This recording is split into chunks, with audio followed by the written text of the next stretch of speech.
अस्सलाम वालेकुम नाज़रीन, FineTV.pk की प्रोफाइल रिपोर्ट के साथ मैं हूं अली हसन। नाजरीन, ये प्रोफाइल रिपोर्ट 1979 में ईरान में इस्लामी इनकलाब की क़यादत करने वाले अजीम रहनुमा आयतुल्लाह सैयद रूहुल्लाह खुमैनी के बारे में है। इमाम खुमैनी शिया सुन्नी के दरमियान तफरका डालने वालों के सख्त खिलाफ थे और इत्तेहाद बैनुल मुस्लिमीन के सबसे बड़े दाई थे। तो मुलाहिज़ा कीजिए इस्लामी इनकलाबी लीडर आयतुल्लाह सैयद रूहुल्लाह खुमैनी के बारे में ये प्रोफाइल रिपोर्ट। 1979 में अजीम इस्लामी इनकलाब ईरान की क़यादत करने वाले आयतुल्लाह सैयद रूहुल्लाह खुमैनी ईरान के सूबे खुमैन में पैदा हुए। उनके तालीमी दस्तावेज़ात के मुताबिक 17 मई 1900 उनकी तारीख़ पैदाइश है, जबकि उनके रिश्तेदारों के मुताबिक वो 24 सितंबर 1902 में पैदा हुए थे।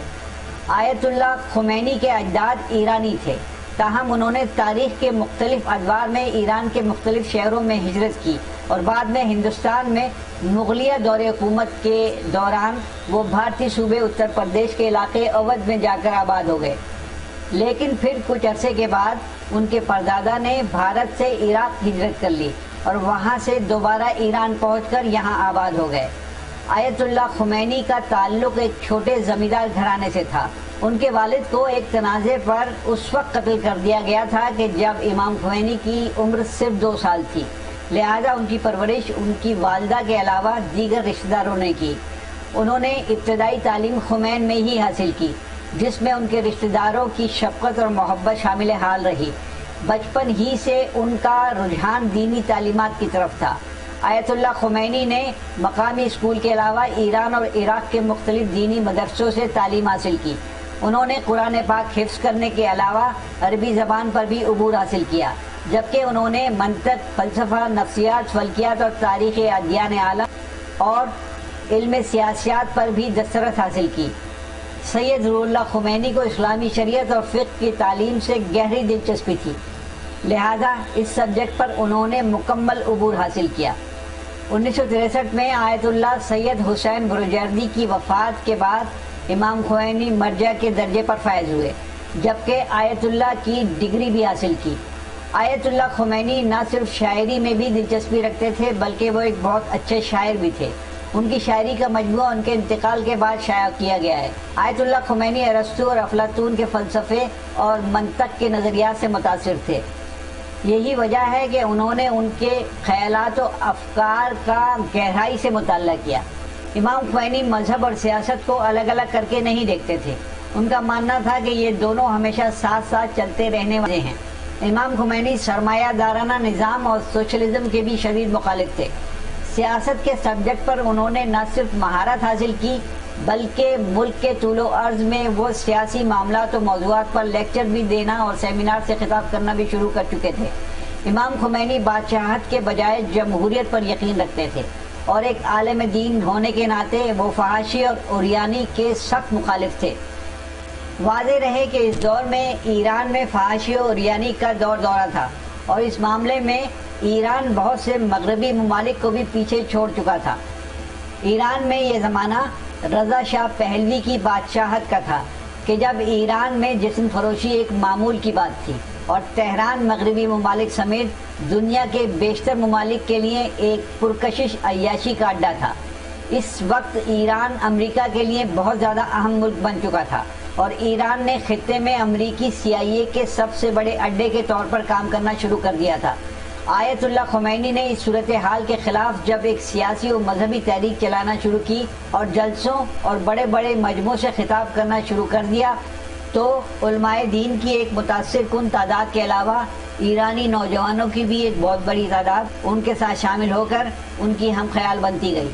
आयतुल्लाह खुमैनी चूँकि ईरान में बादशाहत के ख़िलाफ़ थे, लिहाजा उन्होंने इसी हवाले से ईरानी नौजवानों में सियासी शऊर भी उजागर करना शुरू कर दिया, जिस पर रज़ा शाह पहलवी ने इस तहरीक को कुचलने के लिए रियासती ताकत का इस्तेमाल करना शुरू किया और इमाम खुमैनी के हामियों के ख़िलाफ़ सख्त कार्रवाइयाँ शुरू कर दी।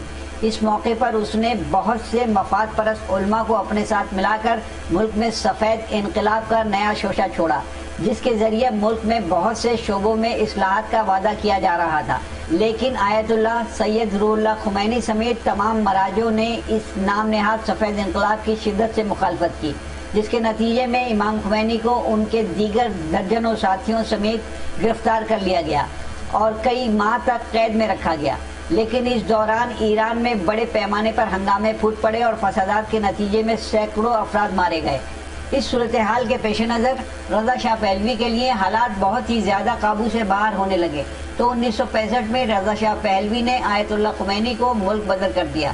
پہلے انہیں ترکی میں رکھا گیا، لیکن پھر وہ 1 سال کے بعد عراق آ گئے اور یہاں سے طویل جدوجہد کی اور ملک سے باہر رہ کر ایران میں اسلامی انقلاب کی راہ ہموار کرتے رہے۔ امام خمینی 1978 تک عراق میں رہے، لیکن پھر عراق کے اس وقت کے نائب صدر صدام حسین نے انہیں اپنے ملک سے نکال دیا۔ عراق سے 6 اکتوبر 1978 کو امام خمینی نے فرانس میں جا کر پناہ لی۔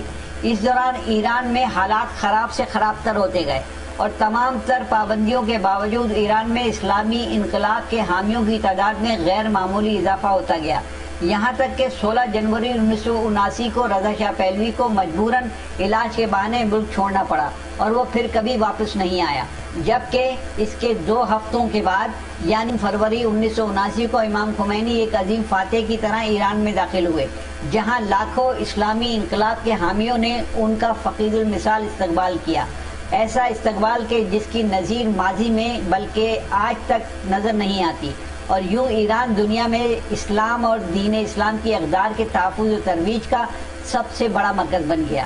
ایران میں اسلامی انقلاب برپا ہونے کے بعد ایران پر امریکہ اور مغربی ممالک کی طرف سے سخت ترین اقتصادی پابندیاں عائد کر دی گئیں۔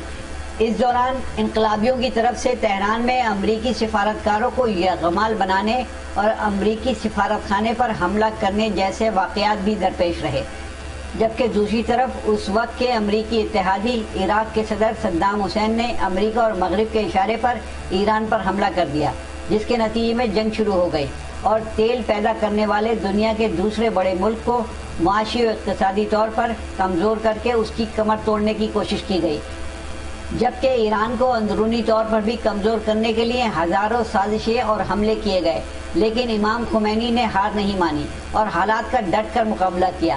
پھر تقریباً 1 دہائی پر محیط ایران عراق جنگ کے بعد صدام حسین نے جنگ بندی کی درخواست کی تو امام خمینی نے خطے کی بقا اور مستقبل کے لیے ایک کڑوا گھونٹ پیتے ہوئے ایرانی افواج کو جنگ بندی کے معاہدے کا حکم دیا، اور یوں امام خمینی کے حکم پر عراق کے صدر صدام حسین کے ساتھ جنگ بندی کا معاہدہ کیا گیا۔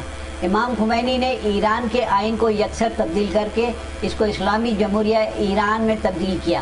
امام خمینی دسمبر 1979 سے اپنی زندگی کے آخری دن تک ایران کے سپریم لیڈر رہے، جو ملک کے ہر معاملے میں آخری فیصلہ کرنے کا اختیار رکھتا تھا۔ 3 جون 1989 کو مختصر علالت کے بعد آیت اللہ خمینی کا انتقال ہو گیا۔ انہوں نے بہت ہی سادہ ترین زندگی بسر کی، بلکہ اگر یہ کہا جائے کہ وہ ایک درویش صفت انسان تھے تو شاید غلط نہیں ہوگا۔ انہیں تہران کے قبرستان بہشت زہرا میں دفن کیا گیا ہے۔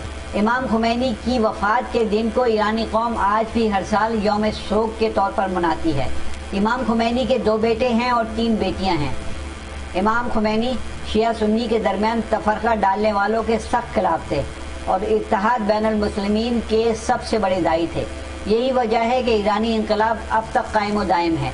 امام خمینی کے بعد آیت اللہ خامنائی ایران کے سپریم لیڈر بنے اور ان کی قیادت میں ایران کا انقلاب تمام تر مشکلات کے باوجود ترقی کی منازل طے کر رہا ہے اور دنیا پر دین اسلام کی اقدار و تعلیمات کی اصل شکل واضح ہوتی جا رہی ہے۔